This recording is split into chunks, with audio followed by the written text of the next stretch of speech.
பெண்களுக்கு எதிரான கொடுமைகள், குரூரமான கொடுமைகள் மது அருந்தியவர்களால் அல்லது போதைப்பொருள் அருந்தியவர்களால் தான் அதிகம் நேர்ந்திருக்கிறது. எல்லோரையும் குடிநோயாளிகள் ஆக்கிவிட்டு நாட்டை வல்லரசாக்க முடியாது. ஒவ்வொரு குடும்பத்திலும் குடிநோயாளிகளை உருவாக்கிவிட்டு நலத்திட்டங்கள் வழங்குவதில் எந்த பயனும் இல்லை. எல்லா கட்சியும் வரலாம். மது ஒழிப்பில் உடன்பாடு உள்ள அனைவரும் ஒரே மேடையில் நிற்க வேண்டிய தேவை இருக்கிறது. இது நாட் ஃபார் எலெக்ஷன். இதை எலெக்ஷனோட நீங்கள் சம்மந்தப்படுத்தவே வேண்டாம். எங்களை பொறுத்தவரையில் தேர்தல் கூட்டணி அல்லது தேர்தல் அரசியல் என்கிற நிலைப்பாடு முற்றிலும் வேறானது.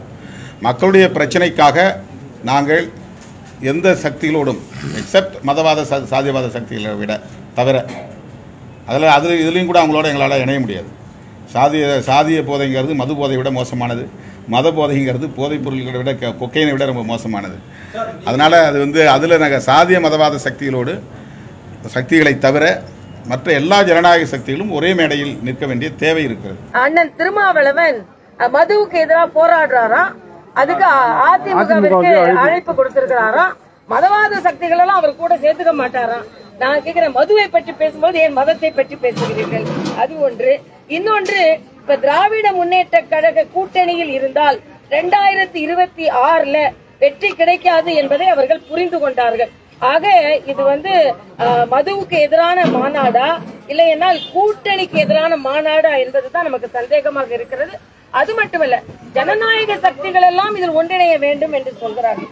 நாங்க ஒண்ணு இதில் அழைப்பு விடுப்பாரு அப்படின்னு நாங்க ஒண்ணு ஏங்கி கிடக்கல. ஏன்னா நாங்க ஏற்கனவே மதுவுக்கு எதிராக மிக தீவிரமாக குரல் கொடுத்து கொண்டிருக்கிறோம். நான் கேட்கிறேன், ஆட்சிக்கு எவ்வளவு நாள் ஆச்சு?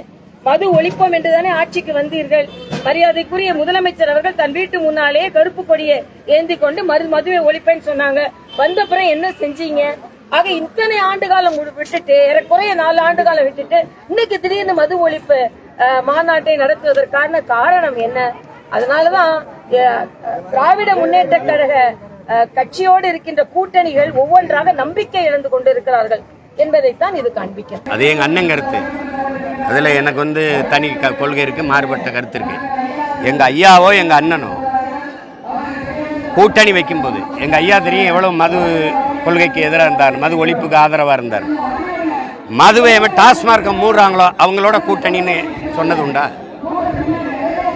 இனிமே சொல்லுவாங்களா? இப்ப எங்க அண்ணன் அதிமுகவை கூப்பிடுறாங்க. அதிமுக ஆட்சியில மது இருந்ததா இல்ல ஒளிஞ்சிருந்ததா? இப்ப கூப்பிட்டு என்ன ஆகும்? நீங்க யாரு மது ஒழிப்பு கொள்கையை ஏற்று மதுவை ஒழிக்கிறோம், டாஸ்மார்க்க மூடுறோம்னு நீங்க பேரறிவிப்பு செய்றீங்களோ அவங்களோட தேர்தல் உடன்பாடுன்னு சொன்னா அது போராட்டம். இது போராடி அப்புறம் மறுபடியும் அவங்க திறக்க தானே செய்வாங்க.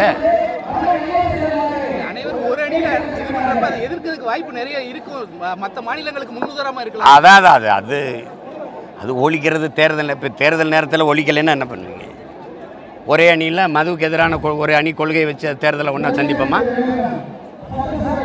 வர்றீங்களா? நான் வரேன். நீங்கள் யார் யார் வர்றீங்க? எங்கள் அண்ணன் சொல்கிற ஒரே அணி, அதான் நாங்கள் சொல்கிற தனித்தனி ஒரே அணி மது ஒழிப்புக்கு எதிரான மது ஒழிப்பு கொள்கை உண்டா அணி. எங்கள் அண்ணன் சொல்கிற கருத்து சரி. அதை யார் கூட இருந்துக்கிட்டு செய்கிறது? தம்பி, டாஸ்மார்க்கில் விற்பனை குறைஞ்சிருச்சுன்னா அங்கே விற்பனையாளர்களை அந்த வேலை செய்கிற பிள்ளைகளை பணி நீக்கம், இடைக்கால பணி நீக்கம் செஞ்ச அரசு இது.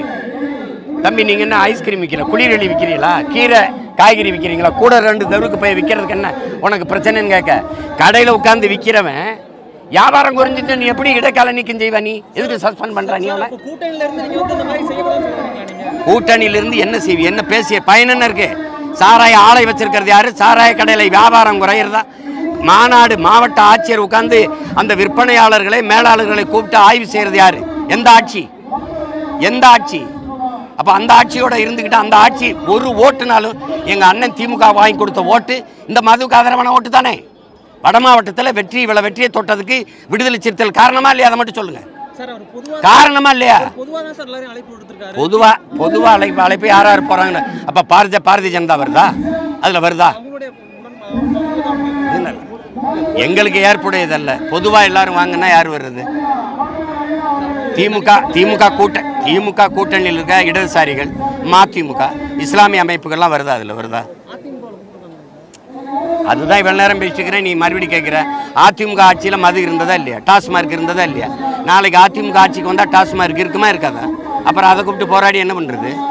திருமாவளவன் அவர்கள் இப்பயாவது கேட்டாரு, இந்த மதுக்கடைகளை மூடுவது என்ன தயக்கம் இப்பயாவது கேட்டாரு. கடந்த கிட்டத்தட்ட 10 ஆண்டு காலம் அவர்கள் கூட்டணியில் இருக்கின்றார்கள்.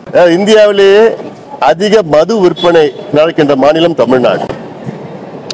இந்தியாவிலேயே அதிக சாலை விபத்துக்கள் நடக்கின்ற மாநிலம் தமிழ்நாடு, அது மதுவால. இந்தியாவிலே அதிக இளம் விதவைகள் இருக்கின்ற மாநிலம் தமிழ்நாடு, மதுவால. இந்தியாவிலே அதிக கல்லீரல் பிரச்சனைகள் இருக்கின்ற மாநிலம் தமிழ்நாடு, மதுவால. இந்தியாவிலே அதிக தற்கொலைகள் நடக்கின்ற மாநிலம் தமிழ்நாடு, மதுவால. இந்தியாவிலே அதிக மனநிலை நோய் உள்ள மாநிலம் தமிழ்நாடு, அதுவும் மதுவால. இவ்வளோ காரணம் மதுவால. மதுவால அரசுக்கு வருமானம் 56,000 கோடி. ஆனால் தனிநபருக்கோ அரசுக்கோ இழப்பு கிட்டத்தட்ட 2 லட்சம் கோடி.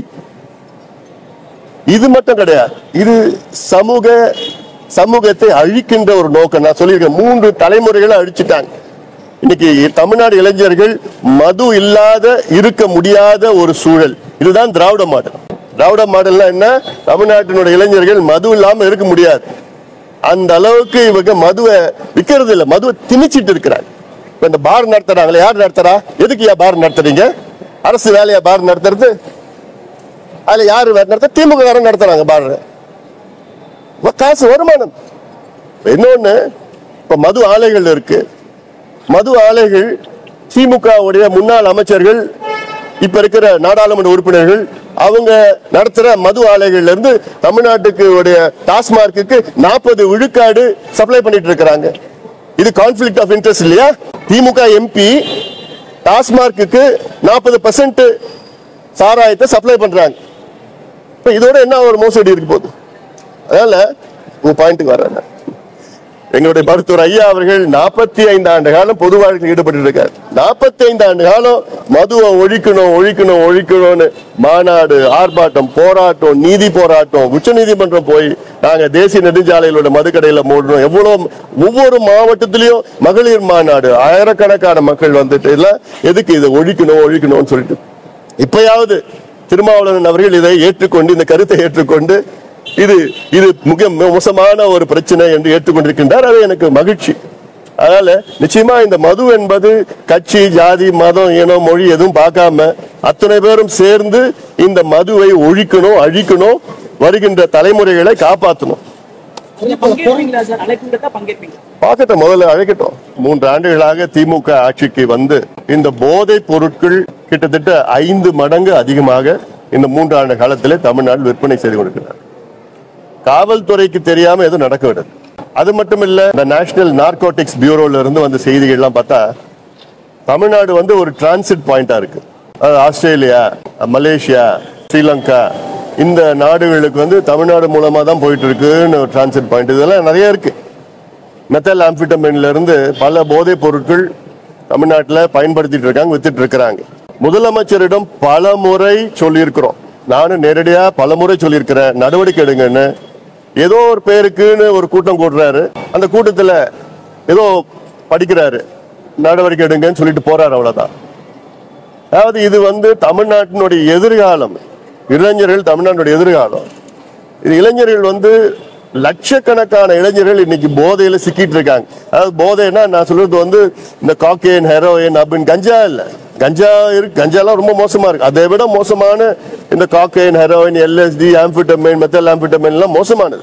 இது எல்லாம் பள்ளிக்கூடத்துக்கு வெளியில கிடைக்குது, எல்லாம் கல்லூரி வெளியிலும் கிடைக்குது. இதை கட்டுப்படுத்தினாதான் அடுத்த தலைமுறையை நம்ம காப்பாற்ற முடியும். ஏற்கனவே இந்த கட்சிகள் 2 கட்சியை வந்துட்டு 3 தலைமுறைகளை மதுவுக்கு அடிமையாக்கி நாசப்படுத்திட்டாங்க. இப்ப அடுத்த தலைமுறை போதைப் பொருட்களுக்கு அதிக அளவுல தமிழ்நாட்டில் தான் அதிகமா அடிமை ஆகிட்டு இருக்கிறாங்க.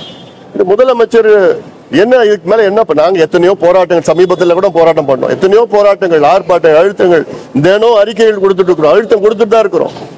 ஆனா ஒரு முதலமைச்சர் நடவடிக்கை எடுக்கணும், அமைச்சர்கள் நடவடிக்கை எடுக்கணும், காவல்துறை நடவடிக்கை எடுக்கணும்.